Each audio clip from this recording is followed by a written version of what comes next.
Johnson here from GameOn, your source for gaming news and talk. I'm here at the Calgary Comic and Entertainment Expo, the second day of this event, and I'm joined by Riki Lecotey, or Riddle. You might know her as Riddle. How are you doing today? I'm doing absolutely fantastic. I'm so excited to be here. I've always wanted to come to Calgary Expo. So what is your thoughts about the event so far?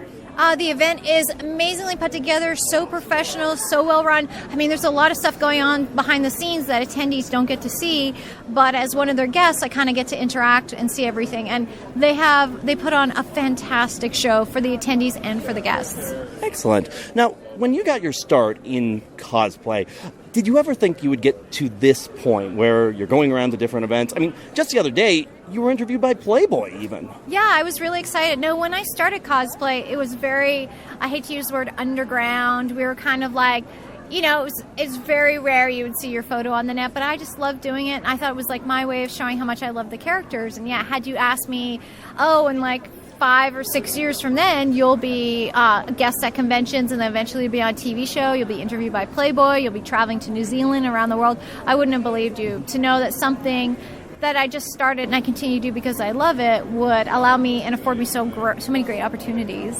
Absolutely. Now, you're wearing a Snow White costume today.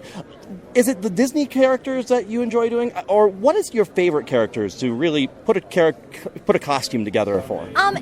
My tastes always change. You know, I think of it like food. Sometimes you're craving one dish, and sometimes you're craving another dish. Or some days you're like, hey, I want to feel like super sexy and well put together, and other days you're like, I want to swim around my pajamas.